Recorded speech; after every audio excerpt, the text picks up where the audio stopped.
नमस्कार, कुंजल क्लासेज में आपका हार्दिक स्वागत और हार्दिक अभिनंदन करती हूँ। तो मंजिल थोड़ी कठिन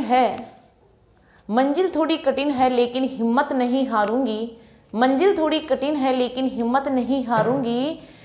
खुद पर इतना भरोसा है कि अब की बार बाजी जरूर मारूंगी। ये आपके अंदर एक कॉन्फिडेंस होना चाहिए कि मुझे कैसे बाजी मारनी है, कैसे प्रिपरेशन करनी है और कैसे अपने लिए एक सीट मजबूत करनी है। तो आपको एक सीट तो लेनी है ही है। 2025 बहुत बड़ा वर्ष है जिसमें बहुत सारी वैकेंसीज निकली आपके लिए, और इतनी वैकेंसियाँ किसी भी वर्ष में आने की संभावना नहीं है, आगे भी नहीं है और पीछे वाले वर्षों में भी नहीं आई है। तो आपको जी जान लगाकर मेहनत करना है। आज का हमारा जो टॉपिक है वो है महाराणा कुंभा। अब देखो, ये मेवाड़ का सबसे बड़ा शासक और संगीतकार है। महाराणा कुंभा एक संगीतकार भी, इनकी पुत्री थी रमाबाई, वो भी एक बहुत बड़ी संगीतज्ञ थी और उन्हें वागीश्वरी की उपमा भी दी गई थी। तो इनकी जो उपाधियां हैं वो है हिंदू सूरत्राण, अभिनव भट्टाचार्य क्यों है? क्योंकि ये संगीत का ज्ञाता था, इसी कारण इसे अभिनव भट्टाचार्य कहा गया। संगीत का ज्ञाता होने के कारण ही हाल गुरु, पहाड़ी दुर्गों का स्वामी होने के कारण इन्हें हाल गुरु की उपाधि दी गई। हाल गुरु क्यों? पहाड़ी दुर्गों का स्वामी अभिनव भट्टाचार्य यानी संगीत का ज्ञाता, और फिर हाल गुरु, राणा रासाऊ, दान गुरु, राजगुरु, चाप गुरु, नंदिक ईश्वर अवतार, ये सभी इनकी उपाधियां है महाराणा कुंभा की। इन्हें कुंभकर्ण के नाम से भी जाना जाता है। अब इनकी रचनाओं की बात करें, इनकी जो रचनाएं हैं वो है संगीत राज, संगीत मीमांसा, शूट प्रबंध, कामराज रतिसार, चंडी शतक और रसिक प्रिया टीका। ये सभी इनकी रचनाएं हैं। इन्होंने मतलब कि संगीत का महान संगीतकार और संगीत का ज्ञाता था, इसी कारण इन्होंने कई ग्रंथों की रचनाएं की, इन्हें कई उपाधियां दी गई। अब स्थापत्य कला की बात करें तो इन्होंने 84 दुर्गों में से 32 दुर्गों का निर्माता माना जाता है। 84 दुर्गों में से 32 दुर्गों का निर्माण इन्होंने स्वयं ने करवाए थे। अब देखो कि गुजरात से जो आक्रमण होते थे राजस्थान पर, उसकी रक्षा हेतु इन्होंने अचलगढ़ दुर्ग या वसंतगढ़ दुर्ग, सिरोही बनवाए।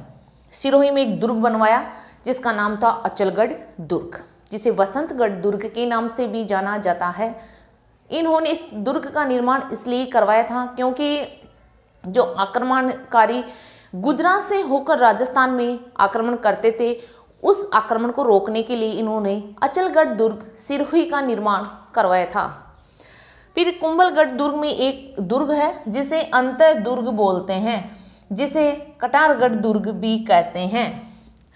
अब जो कटारगढ़ दुर्ग है उसको मेवाड़ की आंख कहते हैं। मेवाड़ की क्या कहते हैं? आंख। मेवाड़ की आंख कहते हैं कटारगढ़ दुर्ग को। अब फिर है कुंभा द्वारा झालीरानी का मालिया। चित्तौड़गढ़ दुर्ग का अधिकांश कार्य कुंभा ने करवाया, यानी जो चित्तौड़गढ़ दुर्ग में जो अधिकांश कार्य करवाए गए, जैसे झालीरानी का मालिया है, विजय स्तंभ है, कीर्ति स्तंभ है, इनका निर्माण कुंभा ने करवाया। तो जिसमें विजय स्तंभ दुर्ग का परकोटा बहुत प्रसिद्ध है।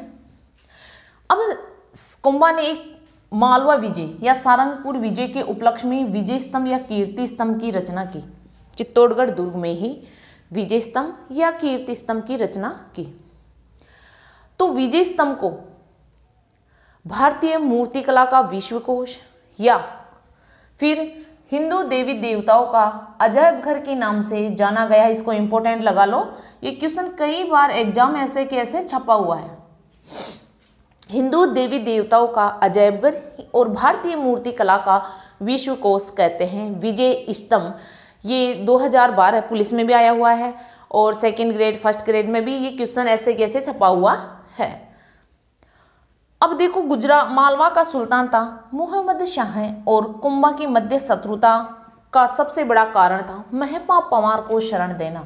महपा पवार को शरण देने के कारण मालवा के सुल्तान मोहम्मद शाह और कुंभा के मध्य दुश्मनी हो गई थी। अब कुंभा की जो संगीत गुरु है इसका नाम है सारंग व्यास। क्या नाम है? सारंग व्यास। इनकी पुत्री का नाम रमाबाई है, जिन्हें वागेश्वरी के नाम से भी जाना जाता है। वागेश्वरी के नाम से भी जाना जाता है। और ये बहुत बड़ी संगीतज्ञ थी, मतलब कि ये भी संगीत में इनकी भी बहुत बड़ी रुचि थी। अब चांपानेर की संधि देखो, चांपानेर की संधि, ये क्वेश्चन भी छपा हुआ है, इंपॉर्टेंट लगा लो भाई इसको भी। ये क्वेश्चन भी कई बार पूछा जा चुका है, इंपॉर्टेंट लगाओ इसको भी। इस स्लाइड से आपको कम से कम एग्जाम में आए हुए 7-8 क्वेश्चन मिलेंगे। 7-8 क्वेश्चन आए हुए, एक स्लाइड में से ही 7-8 क्वेश्चन बने हुए हैं और वो क्वेश्चन बार बार बनते हैं, किसी ना किसी एग्जाम में तो छप ही जाता है वो क्वेश्चन। तो चांपानेर की संधि 1451 या फिर 1453, कई विद्वान 1451 मानते हैं और कई विद्वान 1453 मानते हैं। तो चांपानेर की संधि क्यों हुई थी? क्योंकि ये हुई थी मालवा के मोहम्मद खिलजी और गुजरात के कुतुबुद्दीन ऐबक के मध्य।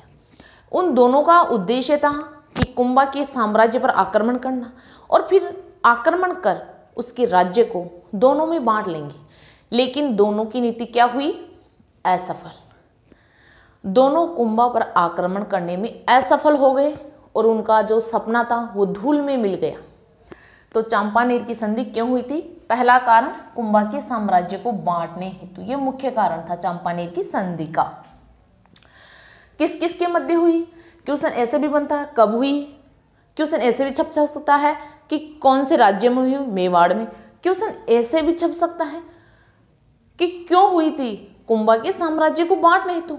क्वेश्चन ऐसे भी छप सकता है किन किन के मध्य हुई, है ना। तो 4-5 प्रकार से क्वेश्चन छप सकता है। तो मालवा की मोहम्मद खिलजी और गुजरात के कुतुबुद्दीन ऐबक के बीच हुई थी और दोनों ने कुंभा पर आक्रमण किया, लेकिन क्या हुआ, उनका सपना था वो धूल में मिल गया। फिर सारंगपुर युद्ध, वो हुआ था 1437 में। ये हुआ था मालवा शासक मोहम्मद खिलजी और कुंभा के मध्य। मालवा शासक मोहम्मद खिलजी और कुंभा के मध्य। इसमें कुंभा विजयी रहे। विजयी कौन रहे? कुंभा इसमें विजयी रहे। सारंगपुर युद्ध 1437। फिर आवल बावल की संधि हुई 1446 में। आवल बावल की संधि 1446 में हुई। अब आवल बावल की संधि में क्या था? इसमें क्या था? इसमें मेवाड़ और मारवाड़ दोनों की सीमा का निर्धारण किया गया कि इधर का इलाका मेवाड़, इधर का इलाका मारवाड़ कहलाएगा। तो ये निश्चय आवल बावल की संधि 1446 में निर्धारित किया गया। कुंभा की हत्या उनके पुत्र उदय सिंह प्रथम ने की, जिसे उदा के नाम से भी पुकारा जाता था। तो उदय सिंह प्रथम को मेवाड़ का पितृहंता के नाम से भी जाना जाता है।